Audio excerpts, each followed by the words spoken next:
Hello and welcome back to class. Today I will be walking you through the Pathfinder.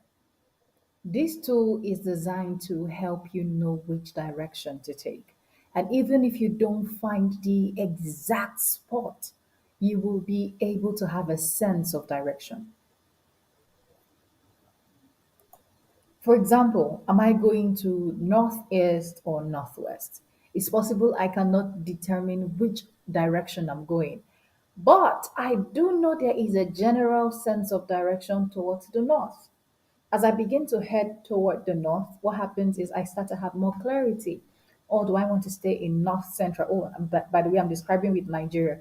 Do I want to stay in north central Nigeria? Do I want to go to northeast? Do I want to go to the northwest? That happens because I now have a general sense of direction about heading toward the north. Perhaps I'm in the south, right? But if I'm already in the north, I'm able to now say, oh, okay, now I should drill down. The problem I have discovered many times is that people are trying to find a specific sense of direction when they do not even have a general sense of direction. And I think that's counterintuitive because you spend a lot of hours, a whole lot of hours, just finding nitty gritty for something you cannot even define in broad terms. For example, when you're creating a vision board, a general vision board just allows you to dream. It's totally different from when you start to break down your goals into long term goals, medium term goals, short term goals. For those of you who have taken any course from Audacity Nation, I'm sure you have a document called the Jumpstart. The Jumpstart is about helping you do that breakdown. But before you get to the jumpstart, I do think it's unnecessary pressure on yourself, your mind, your creativity to try to get into the jump start when you've never done a visual, you've never had a visual board. That's what the Pathfinder is, except this time around, it's toward your career, it's towards your professional life, as opposed to a general business plan that you would have for your business or a brand plan when you're making sure your business also your business also represents itself correctly as a brand, and it's different from when you're working on your overall life goals. The Pathfinder is specific to your professional direction. So let's get into how this works. Introduction. Since we began the Living Audaciously season, okay, so we had started Audacity Nation podcast and we had a 6 week series in 2023 where it was called the Virtual Launch Series. Yes, that was the series we launched Audacity Nation with when we're relaunching. And as we sat down with our guests, one of the things that was consistent, one of the consistent conversations we had was launching out in the area you know you're supposed to launch out in. And because the destination caters to a huge number of Christians, we started to have conversations around, oh, well, I feel the Lord is saying. And you know how interesting it is when people say things like the Lord said, it becomes hard for you to negotiate with them. It becomes hard for you to speak with them on the subject matter because they use the Lord say as a blanket statement to say, oh, you cannot tamper with this. And if they get it right, you wouldn't need to tamper with it. But for some of us, we just have a general idea that, oh, we're supposed to go in a certain direction, but we don't know how to go. Yet we have tools, skills, potentials, education, and all of those things that are already afforded us.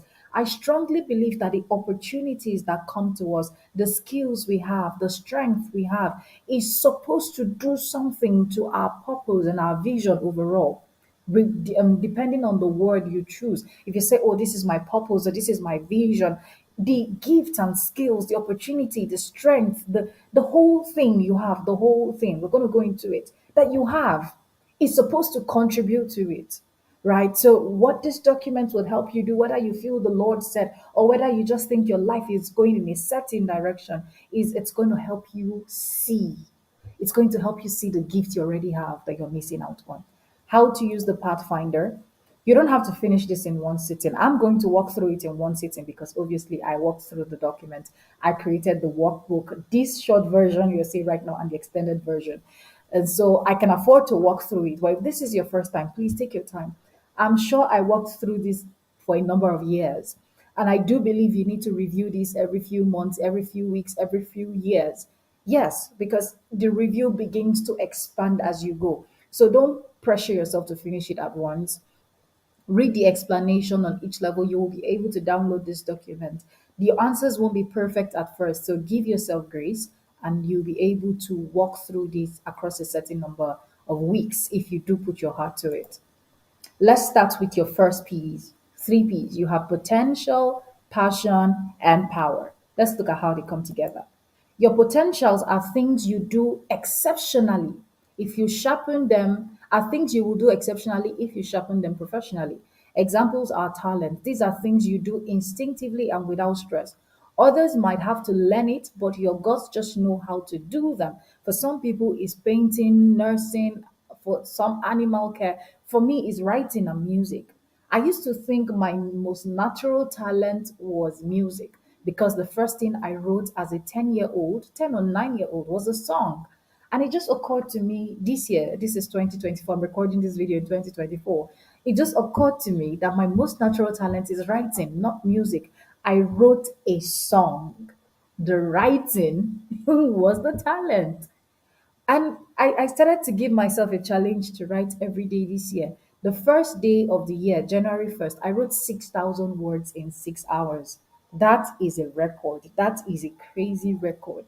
By the 25th of January, I think I had done over 60. No, by the 29th of January, I had written 61,000 words in total between my book, the articles I've been writing every day, and some of my online teachings.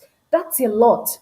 That is not something I do because I went to a writing academy. That's a natural talent. Skills, these are things you have learned formally and informally. They are things you know how to do because you practice them repeatedly. Some people is skating, cooking, organizing, selling. For me right now, what I'm doing is a skill. So as much as I love to write, I love to teach, I have an innate ability to teach. I'm also a skilled teacher. I'm not just a skilled teacher because I have knowledge. No, I'm a skilled teacher because I went to the university to become an educator. I'm a skilled teacher because I've spent the last few years of my life technically teaching people. And I mean that verbatim.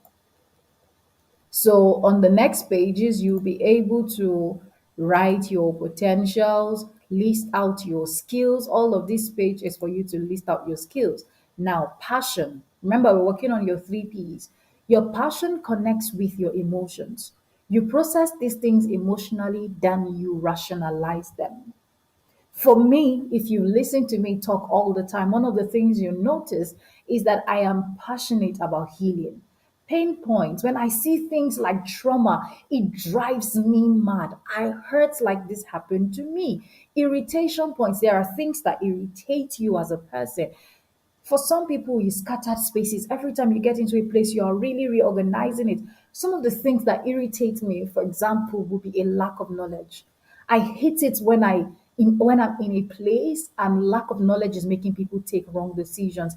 It drives me nuts.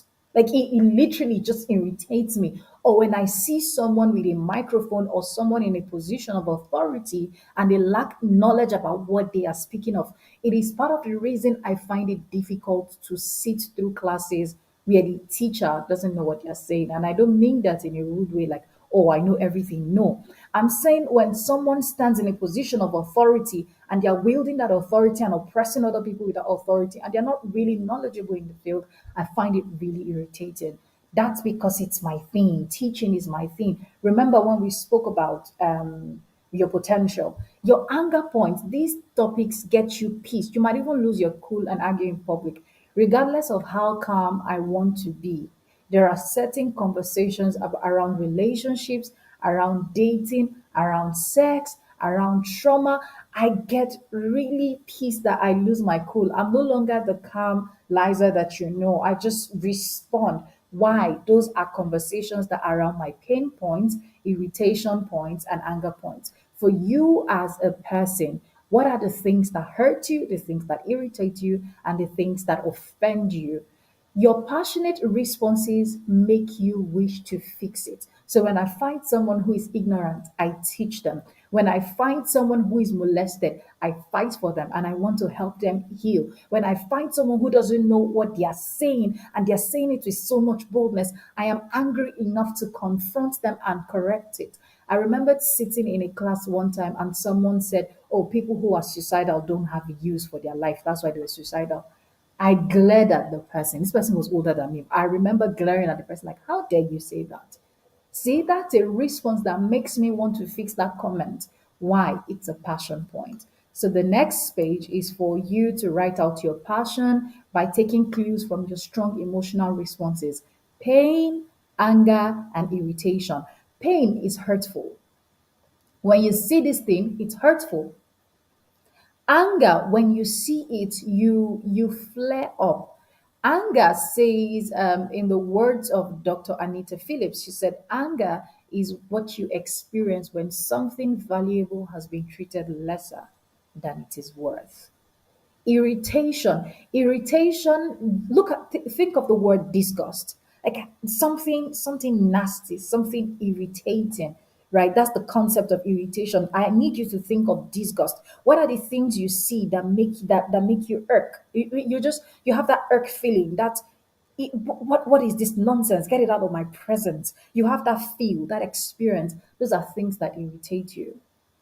Now let's go to what constitutes your power. You have potential, you have passion, and then you have power. Your power source is anything you can do that makes you feel powerful. They are things that people miss you for when you are not around. They are things you do excellently and applaud yourself for when no one is watching. These are things you do that solve actual problem and people will love to pay you for them. Example, taking care of dogs. You feel like when you can hear them, you feel like you can hear them. Your neighbors beg you to watch their dogs, and your friend's mom knows you are around because of the dog's joy. You are literally an animal king.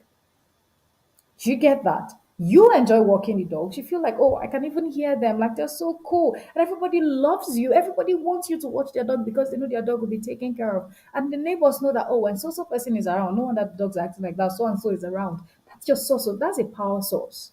That's a power source. For some of you is speaking. For some of you is writing. For me, one of the things I would call a power source, for example, would be speaking. The first time I had to debate in front of a room of 2,000 people, 2,000 people, yes. I remembered going up stage and I was shaky because I mean, that's my largest debate. I've debated in front of 200 people max before that. So that's like 10 times the number I was familiar with. And I got up there and I was afraid. Here's the interesting thing: nobody will agree with me till today that I was terrified. You know why? Because I have a tendency to push my power in my voice. The more afraid I am, or the more shaky, the more nervous I am, the power just goes into my voice. And so it will be ridiculous of me to think I will build a brand or build a business that does not involve speaking. That would be totally weird. That would be me wasting my power. In fact, during Yali, the reason I ended up presenting for my business group was not because I knew about the business idea. It was just the fact that everybody felt I was going to be more articulate. When I became the first speaker at another debate I was at, it wasn't because I was the best debater. It was just because everyone knows, see, if you give her the microphone, she will articulate her thoughts. I articulate my thoughts on stage. I don't have to think about it. I don't have to prepare for it. If you give me a microphone, I will hold an audience down for an hour and I don't have to think about what I have to say. In fact, you push me off stage and give me the microphone off stage. I will do the work. You know why? That's a power source for me. What's your power source?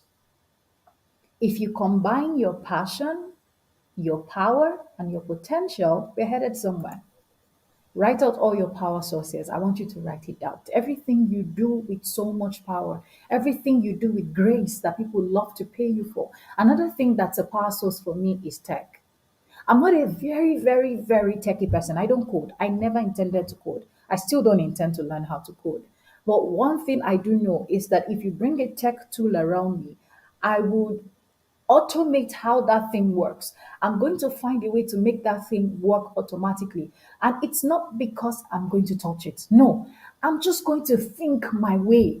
around who else can use this tool that it will be faster for. Eventually, in the space of like 3 days, 3 to 5 days, I promise you, I have a whole business idea around your tech tool. You built the tech tool. I'm going to figure out who's going to use it, and I'm going to figure out who's going to pay you for it. That's a power source. When you combine your potential, you combine your power, and you combine your passion, we get to create this. If you put your potential and your passion together, you will get a signature solution. If you do not have a signature solution, nobody pays you. You know why? Because there are a million people with your exact set of potentials. There are a million people with your exact set of passion. There are 100,000 people with your exact kind of power. So you need to be able to do combinations. Mathematics students know what is called permutations and combination, yeah? You have to be able to combine these things together. When you combine potential and passion, you get signature solution. When you combine potential and power, you get significance. When you combine power and passion, you get stability. I'm going to tell you the reason you need all three. You don't just need one. Your signature solution, remember when we spoke about your passion, makes you want to solve a problem. When you combine that passion with your potential, which would be your talent and your skills, you will naturally produce a solution that is unique to your person. While your solution might not be new, the way you will execute it will be innovative. It is difficult to be innovative about solutions that don't mean anything to you. Your way of solving these problems, spotlighted by your passion, will be unique because your potential is built by experience and talent that no one else has. So how do you find your signature solution? When you understand you have a signature way of solving problem, you will stop trying to copy other people. The reason you copy other people verbatim is because you don't know what you have. You will stop getting intimidated by other people's journeys and results. So someone is listening to me and say, "Oh, but I don't speak like Liza." Well, that's possible because you probably don't have power. You probably don't have speaking as a power source like I do, because I also have speaking as a talent, mind you. I come from a family of speakers. Both of my parents are extroverted. My dad is late. Both of my parents were extroverted as a couple. So that means there was a lot of speaking going on in my house. I was always a team lead. I remember leading primary school. I always had the microphone from primary school through secondary school through university. I always had the microphone. And so my speaking skill is not something I picked up in 2020. My speaking skill is something I was sure I had when I was, as of 2002. That's years of training. So I will listen to people speak and think, oh my goodness, I love their voice. I love their this. I like the way they do that. I like the way they do this. It doesn't mean I'm going to want it. You know why? Because I know my signature speaking style. You're going to stop worrying about people who want to imitate you because you will always be 5 steps in front of them. And to be fair, as a creator, people always try to steal from you. This course, this workbook I created is free, it's on the internet. Anybody can go download it and use it and claim it's their original content. Guess what? I won't be bothered because creating workbooks is something I do it's something I do on reflex, which is pretty interesting. I didn't realize how comfortably I created workbooks until I saw someone sell a workbook of about 3 pages. And I thought, what in the world? My average workbook, like the ones I make for myself, are minimum of about 30 pages. I have workbooks of 50, 100 pages that are free because I create them for myself. I have journal assessments for myself. Why? It's a signature solution. Well, how did I come to that conclusion? Well, I combined my writing and I combined my music and I combined therapy. I always wrote before I knew journal therapy was a tool. I just got my journal therapy certification, a certificate course in journal therapy barely 2 weeks ago. I finished the course last year, but I just got my certificate this week that just passed. Do you know what that means? Yet I have created journal therapy tools for years. Years. On the average, I spend about 6 hours journaling every week. That's a lot of time for me to create journal therapy tools. But the reason I can do that comfortably is because writing is first my theme. So when I'm creating a signature solution like journal therapy, you look at my Instagram and decide, oh, Lisa gave this prompt. I'm going to go and steal it. Happy stealing. There's a million more prompts where that came from. I need you to write out, I need you to think of special ways you would like to solve the problems you're passionate about. While I want to solve trauma, I want to help people recover from trauma. I don't do it the way every other therapist does it. My mentor, for example, likes to handle therapy from the standpoint of culture and therapeutic tools. I look at therapy from the standpoint of biology, my therapeutic experience, my therapeutic knowledge, and then I put together a lot of art into it. And so my masters, for example, there's a competition going on for my masters. Should I go for expressive art therapy or should I go for reproductive biology? Because both of them are techniques I use. In my entire counselors network, there is nobody who's using both of those tools together. Some people do biology, some people just go straight to neuroscience, some people go straight to every other thing. I don't just want biology as I don't just want neuroscience as your brain. I want to understand how those neurons are working through your body. I want to understand how that shows up in your sex life. I had a question the other day for men. I was in the kitchen doing something entirely different. Kitchen, obviously, I was in the kitchen, so that means I was cooking. And I started to think if women can store trauma in their body, especially when it's sexual trauma, their body stores it. How do men store sexual trauma? How do we know how a man responds to sexual trauma? You know where that question came from? Signature solution. The reason I would think of that is because my mind does not think biology is different from psychology. My mind doesn't think this is separate. It's all integrated in my person. That's because I'm comfortable with my power, I'm comfortable with my passion, and I'm comfortable with my potential. So I need you to go ahead and write out all the ways you would like to solve the problems you're passionate about. It doesn't have to be unique. Don't try to create one high sounding thing. Just write the problems you want to solve and how you would like to solve them or what interesting way you would like to solve them. Don't stress yourself and say, oh, you have to write it like this person. Give yourself time. Remember I said you will do this across a couple of months and a couple of years. So whatever you create today, you will always recreate it. Like they say in writing, you cannot edit an empty page. So you have to fill it with the junk first and then sort out the junk, and then write again. And then you have to write again. So see you in your significant self. I want to believe you're familiar with your power sources. These are things that you do that give you a powerful and bold feeling. Those things are integral to your self-esteem as you build businesses, partner with people, write books, travel. Those power sources would help you to stop bowing to imposter syndrome and self-sabotage. Many of us have given up on our dreams because you say, no, I feel like a fraud, but you're really not a fraud. The reason you feel like a fraud, part of the reason rather that you feel like a fraud, is because you've not come to see yourself as significant. And the reason you've not come to see yourself as significant is that you're seeing your potential, which is your skills and your talent, you're seeing them without the effect of your power. You're looking at your skill and your talent and you say, oh my goodness, I'm an amazing singer. But you don't see your power as your ability in some other area. I'll use myself as an example.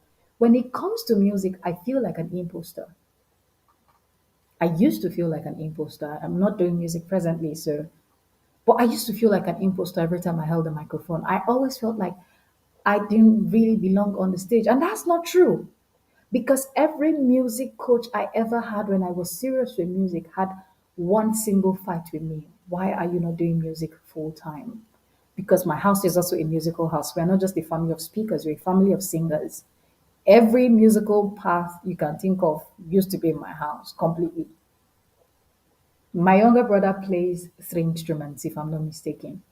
That's how much music is in my house. And so it is funny that I would come up stage and feel like an imposter when I'm with the microphone singing. The reason that was happening was because I thought my music was different from my writing. I thought my writing was different from my speaking, but when you look at it, it's all words. And when you look at it, there's sound. Even in my therapy, there is a good deal of music in my therapy. That's why I sat through 50 or 70 hours of a class learning how music is good for your life. And I wasn't learning it as a singer, I was taking that course as a therapist. The reason I would hold microphone to sing and feel like maybe I really shouldn't sing, maybe music isn't really my thing. The reason all of that was happening was because I was separating music from my power. While music is a skill, is a talent, I haven't seen it with the eyes of the other things that make me feel powerful. And that's what I want you to stop doing. I want you to stop separating yourself because you are the same person in your power, in your potential, with your skills and your talent. You are the same person. What when you combine your power with your potential, your skills, and your talent, you produce excellence consistently when no one is watching and in ways that make people excited to be associated with you. As a therapist, while I'm still growing in my career and I'm still very far from where I want to go, I'm a therapist you want to be known with. I know people who say things like, I'm going to make a post that say you're my therapist. I'm like, yeah, I'm not your therapist. Please, please, please don't you've not paid me. I'm not your therapist. I'm saying that to say I'm worthy to be associated with, not because I went to school and got a degree. That's not why. It's because I found a way to pull my power and my potential. Where is your power? Listening to me right now, where's your power and where's your potential? Have you found a way to combine them both? And that's what I want you to do in the next page. What do you do excellently that people really need? What do you do excellently? And then finally, your stabilizers. There will be distractions as you do all these other things, as you look through your talent, your power, and all of those. There'll be distractions. Your stabilizers will keep you grounded. And the way to be grounded is to combine your passion and your power because your passion requires actual solutions that can be pointed at. And the results you produce will make you respect yourself and feel more powerful and get recognized by others. Because all of this is at stake, you will do the job excellently. Your passion to solve specific problems combined with the things that make you feel powerful will build your character and give you stability. So it's not enough that, oh, I'm passionate about trauma, for example. If I talk about trauma for 6 months and I cannot point to one solution I've created around trauma, I'm just babbling. And so your stabilizers, your desire to fix this problem combined with power is what will make you stay grounded and not take off with every new project, every new person who comes into your industry. You don't stumble into excellence, but by practice. Since excellence is necessary to your power game, it will cause you to pay attention to the process, thereby stabilizing you in every project or endeavor around your passion. This stability is why you will show up when no one is watching, show up excellently when no one is applauding, and show up when you're fatigued because you have found a good balance of power and passion. I'm helping people walk through their trauma right now on Medium, and it's free. But because I really want them to have results, I don't just want them to read one article. I want them to read articles consistently that remind them of healing. Guess what? I have to wake up every day and write. After 31 days in January, I had written 26 articles, with the shortest article being 600 words. Was it easy? 600 words. Was it easy? No. But the reason I stayed consistent, the reason I could be stable was because I had found a way to combine power. Remember what I said earlier? I had found a way to combine it with my passion. My passion is to help them heal, even if they don't have the money. And so, what you do next is what will you do about your passion that will solve problems but also make you feel powerful? I will feel powerful when someone comes to me and says, "Oh my God, thank you for writing that article." I had a therapist come in my DM and say, "I really didn't know I was a victim of generational trauma until I read your article on generational healing." Someone else sent me a message and said, "Oh, I didn't know this was why my relationships were ending until you said this to me." Another person sent me a message and said, "I read your article and I realized 3 of my friendships are toxic." Those are statements, those are things that remind me of my power. And it is on this note that we have come to the conclusion of Pathfinder. Now, don't just enjoy this class. I want you to pick this document and actually do the work. See you.